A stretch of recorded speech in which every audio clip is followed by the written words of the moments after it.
Morpho biometric device online RD service কেনেকৈ registration কৰিব লাগে এই ভিডিঅ'ত গোটেই প্ৰসেছ জনাই দিয়া হ'ব।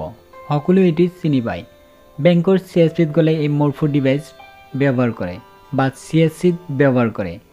এইটো বায়োমেট্ৰিক ডিভাইস হয়, কিন্তু এইটো অনলাইন প্ৰতি বছৰে টকা দিব লাগে, তেতিয়াহে ব্যৱহাৰ কৰিব পাৰে। বেংকত বা CSC সকলে ব্যৱহাৰ কৰে এইবিলাক বায়োমেট্ৰিক ডিভাইস।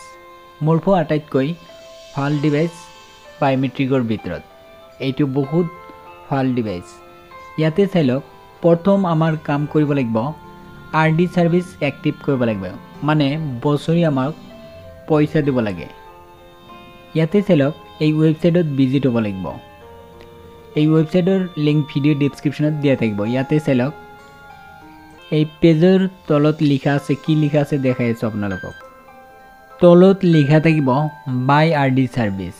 ইয়াতে ক্লিক কৰিব লাগিব। যত বাই RD সাৰ্ভিস আছে তাতে ক্লিক কৰিব লাগিব। ইয়াতে চাইলক 375 অনলাইন পে কৰিব লাগিব এবছৰ। 375 প্লাস কিবা ট্যাক্স লব, হেইটো মিলি কিমান হ'ব ফাইনাল যেতিয়া যাম পেমেন্টৰ প্ৰসেস তেতিয়া গম পাম। এতিয়া চাওক 375 1 ইয়াৰ।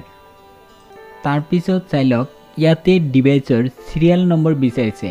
যেটো ডিভাইস কিনা হয় তাৰ পিছফালে SN বুলি লিখা থাকে, হেইটো হল ডিভাইসৰ সিৰিয়াল নম্বৰ। এইটো বক্সত এন্টাৰ কৰিব লাগিব। তাৰ পিছত ইয়াতে সিলেক্ট কৰিব লাগিব মডেল নম্বৰ কিমান, পিছফালে লিখা থাকে মডেল নম্বৰ। এই মডেল নম্বৰ সিলেক্ট কৰিব লাগিব।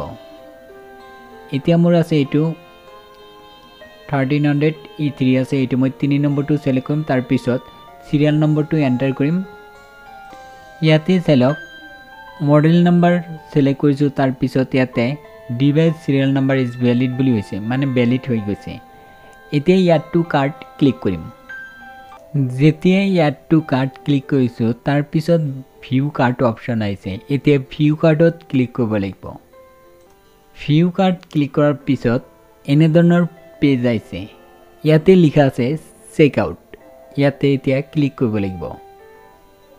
যেতিয়া মই চেক আউট ক্লিক কৰিছো তাৰ পিছত এনে ধৰণৰ ইন্টাৰফেস আহিছে। এতিয়া মোৰ কাম কৰিব লাগিব, নতুন এটা একাউন্ট বনাব লাগিব। ক্ৰিয়েট একাউন্ট আছে, ইয়াতে ক্লিক কৰিব লাগিব। যি সকলৰ আগতে একাউন্ট কৰা আছে ইয়াতে ইমেইল আইডি পাসওয়াৰ্ড বহাই সাইন ইন হলেই হল। এতিয়া মই ক্ৰিয়েট একাউন্ট ইয়াতে মই ক্লিক কৰিম। তাৰ পিছত এনে ধৰণৰ ইন্টাৰফেস আহিব। ইয়াতে ইমেইল আহিব আৰু SMS। ইমেইলত এটা OTP যাব। যদি ইমেইলৰ পৰা লও মই SMS সিলেক্ট কৰিম, কাৰণ মোবাইল নম্বৰত সোনকালে আহে, ইমেইলত দেৰি লাগে। মই ট্ৰাই কৰিছো ইমেইলত বহুত দেৰি লাগে, কিন্তু SMS কৰিলে মোবাইল নম্বৰত সোনকালে আহি যায়। এতিয়া মই মোবাইল নম্বৰ এন্টাৰ কৰি সেন্ড OTP ক্লিক কৰিম। মোবাইল নম্বৰত সোনকালে আহি গল। ইয়াতে মই OTP এন্টাৰ কৰিছো। তাৰ পিছত ভেৰিফাই OTP ইয়াত মই ক্লিক কৰিম। ভেৰিফাই OTP ক্লিক কৰাৰ পিছত তেনে ধৰণৰ পেজ আহিব। ইয়াতে নাম লিখিব লাগিব, ফাৰ্স্ট নেম লাষ্ট নেম। তাৰ পিছত ইমেইল আইডি এটা পাসওয়াৰ্ড বনাব লাগিব। তাৰ পিছত ইয়াতে বেংক সিলেক্ট কৰিব লাগিব, কি বেংকৰ পৰা পেমেন্ট কৰিব।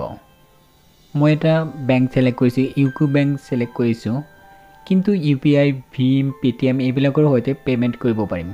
মোৰ যেটো বেংক আছে সেই বেংকৰ নাম সিলেক্ট কৰিছো। তাৰ পিছত UPI হৈতে মই পেমেন্ট কৰিছো।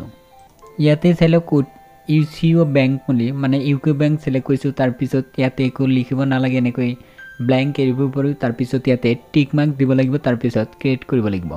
তাৰ পিছত ইয়াতে GST নম্বৰ বিচাৰিছে। GST নম্বৰ নিদিলেও হ'ব। ইয়াতে বিলিং এড্ৰেছ, নিজৰ নাম, এড্ৰেছ, ফোন নাম্বাৰ, ডিস্ট্ৰিক্ট এইখিনি ফিল আপ কৰিব লাগিব। এইখিনি নিজে নিজে পাৰিব। নাম লিখিব, এড্ৰেছ লিখিব, পিন কোড, ডিস্ট্ৰিক্ট, সিটি, ষ্টেট আসাম বুলি সিলেক্ট কৰিব যদি অসমৰ হয়। তাৰ পিছত পিন কোড, মোবাইল নম্বৰ। ইয়াতে চাইলক তলত মোবাইল নম্বৰ, ফোন নম্বৰ। তাৰ পিছত কন্টিনিউ পেমেন্ট ক্লিক কৰিব লাগিব। কন্টিনিউ কৰাৰ পিছত এনে ধৰণৰ পেজ আহিছে। তাৰ পিছত চাইলক 442 হৈছে। ট্যাক্স লৈছে 67.50।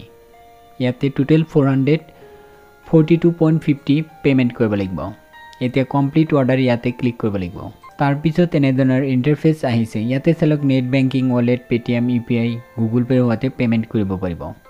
এতিয়া মই ফোন পে সিলেক্ট কৰিছো, UPI ক্লিক কৰি তাৰ পিছত ফোন পে সিলেক্ট কৰিছো। ইয়াতে মই ইউপিআই আইডি মাৰিম তাৰপিছত প্ৰচিড ক্লিক কৰিম ইউপিআই আইডি মাৰিছোঁ তাৰপিছত ভেৰিফাই কৰিছোঁ নিজৰ নাম আহিছে তাৰপিছত প্ৰচিড অপশ্যন আছে ইয়াতে মই ক্লিক কৰিম তাৰপিছত এনেধৰণৰ পেজ আহিব ইয়াতে ডিটেইলছখিনি আহি যাব কনফাৰ্ম হৈছে মেইলত মেছেজ আহি গৈছে ইয়াতে 442.50 পেমেণ্ট কৰি দিলোঁ এতিয়া এবছৰ মই ইউজ কৰিব পাৰিম বায়োমেট্ৰিক তাৰপিছত আকৌ ৰিনিউ কৰিব লাগিব প্ৰত্যেক বছৰে এইটো দিব লাগে পেমেণ্ট বছৰে দিব লাগে